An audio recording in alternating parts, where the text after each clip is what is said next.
Worcester News tonight, dashcam video shows just how dangerous texting and driving can be. Local police are reminding drivers of the dangers of distracted driving. Plus, if you're looking for a chance to save money on some big purchases, Massachusetts sales tax holiday is back this weekend.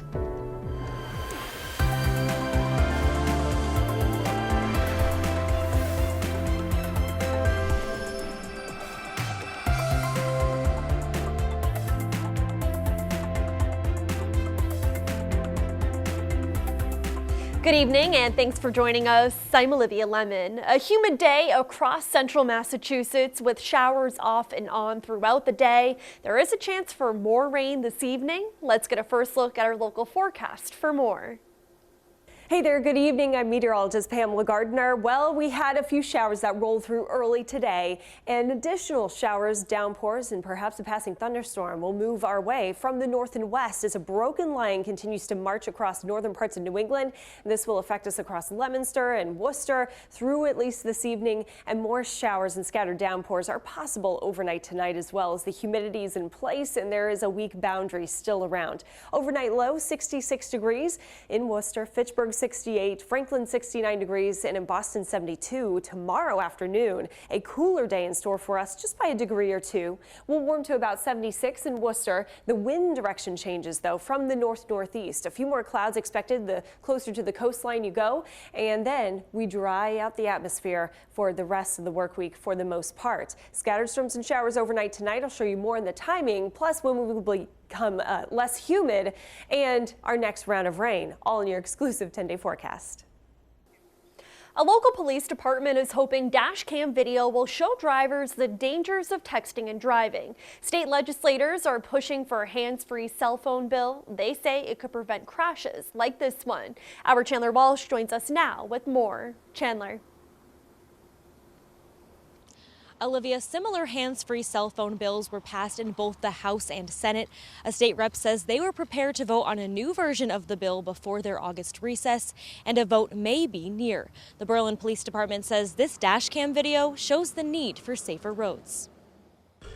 Dashcam video shows a car veering off Route 62 in Berlin, taking out a telephone pole and flipping over. Berlin police say the driver admitted to texting behind the wheel. When you look at the video, the driver's extremely lucky.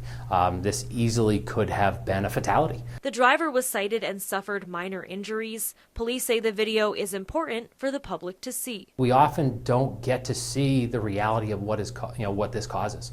So we felt it was important to actually get that live or that video feed out there so people could see what happens and really see the dangers of texting. Chief Tom Galvin says it can be difficult to prove a driver is texting and says a hands-free cell phone bill would allow police to do more.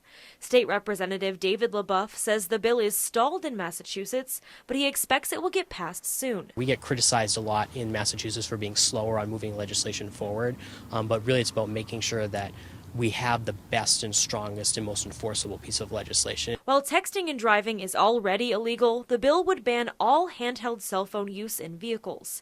It would also collect data on who is being pulled over. It's a common sense solution, especially with emerging technologies with Bluetooth, about being able to use your phone without operating on it. Chief Galvin says the department has responded to 3 recent crashes into utility poles, and he believes all were caused by texting. We have so much going on in our lives. I have young kids, so sometimes you have kids in the car. You're listening to the radio. There's things going on the side of the road. So now you add something else into your hand that's taking your focus away from driving, and that creates a potential danger.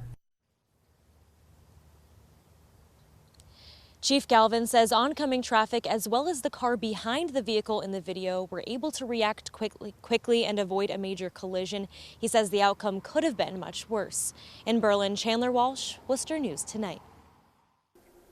A National Grid worker hit by a car almost 2 weeks ago has died. Spencer police say 50-year-old Paul Germano of Dudley succumbed to his injuries. Germano was working in the eastbound lane of Route 9, marking underground piping when he was hit by a car. The driver, a 60-year-old North Brookfield woman, was also injured in the crash. The investigation is ongoing. A Worcester man charged with murder pleads not guilty at his arraignment Tuesday in Worcester Superior Court. Prosecutors say the body of a missing man was found in Thomas Garon's basement in March. 68-year-old Marcelino Masuace was reported missing almost a month before. Prosecutors say he died as a result of blunt force trauma to his head and torso. Garon is being held without bail after entering several not guilty pleas to charges including murder and misleading police. Bank of America is raising the odds there will be a recession in the next year. They think there's now a 30% chance it could happen, and one local economist says the bank could be right. Victor Matheson is an economics professor at the College of the Holy Cross. He says the last major recession took place in 2008, and due to recent successes in economic growth, a recession in the near future wouldn't be a stretch. Uncertainty around the trade war with China has caused interest rates and stocks to decline the past few weeks. Matheson says a recession would affect businesses locally.